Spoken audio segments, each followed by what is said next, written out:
ऐसे देश कैसे चलेगा? डर डर के लोग कैसे जिएंगे और क्यों डर डर के जिए हम? हमारा देश है, हम आजाद भारत के आजाद नागरिक हैं।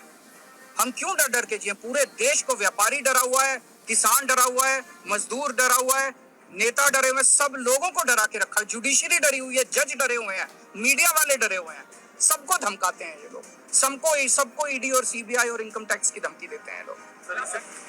अभी थोड़ी देर पहले खबर आई कि राहुल गांधी जी को लोकसभा की सदस्यता से बर्खास्त कर दिया गया है।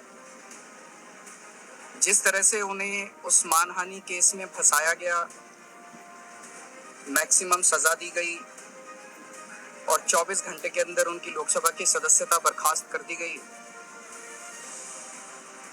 ये हमारे देश के लिए बहुत चिंता का विषय है। हम जुडिशरी का सम्मान करते हैं, लेकिन जो जजमेंट आया हम उसका समर्थन नहीं करते। जिस तरह से उनकी सदस्यता बर्खास्त की गई है वो एक कायराना हरकत है, वो एक डरी हुई सरकार की निशानी है।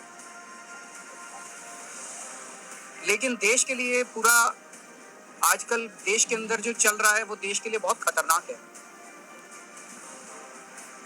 पूरे देश से ये एक ऐसा माहौल बनाना चाहते हैं कि देश में बस एक ही पार्टी बचे, वन नेशन वन पार्टी, और सारी पार्टियों को खत्म कर दिया जाए।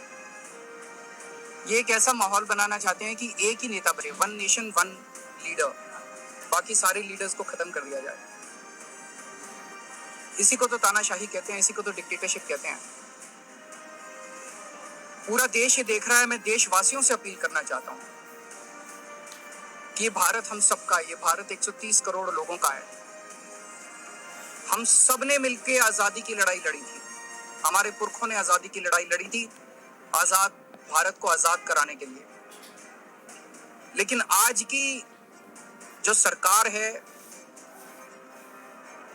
प्रधानमंत्री नरेंद्र मोदी जी के नेतृत्व में, इस सरकार का स्वरूप अंग्रेजों की सरकार से भी बहुत ज्यादा खौफनाक और खतरनाक है। अब लोगों को सामने आना पड़ेगा, लोगों को सामने आके इसके खिलाफ लड़ाई लड़नी पड़ेगी। अगर हमने भारत को बचाना है तो 130 करोड़ लोगों को एक साथ इकट्ठे होकर इस लड़ाई में शामिल होना पड़ेगा। सरकार किसी की बने, कल को सरकार चाहे इसकी बने, चाहे उसकी बने, इस पार्टी की बने, उस पार्टी की बने, वो जरूरी नहीं है। लेकिन जिस तरह से जनतंत्र के ऊपर हमला किया जा रहा है वो सही नहीं है। अगर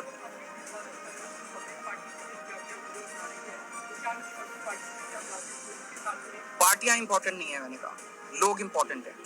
अभी अभी मैंने संसद के अंदर, विधानसभा के अंदर एक एग्जांपल दिया। एक ऑटो रिक्शा वाला मिला, ऑटो रिक्शा वाला मुझे कह रहा था जी मुझे व्हाट्सएप मैसेज भेजने में डर लगता है। मैंने कहा क्यों? कहते शायद गिरफ्तार ना कर लें।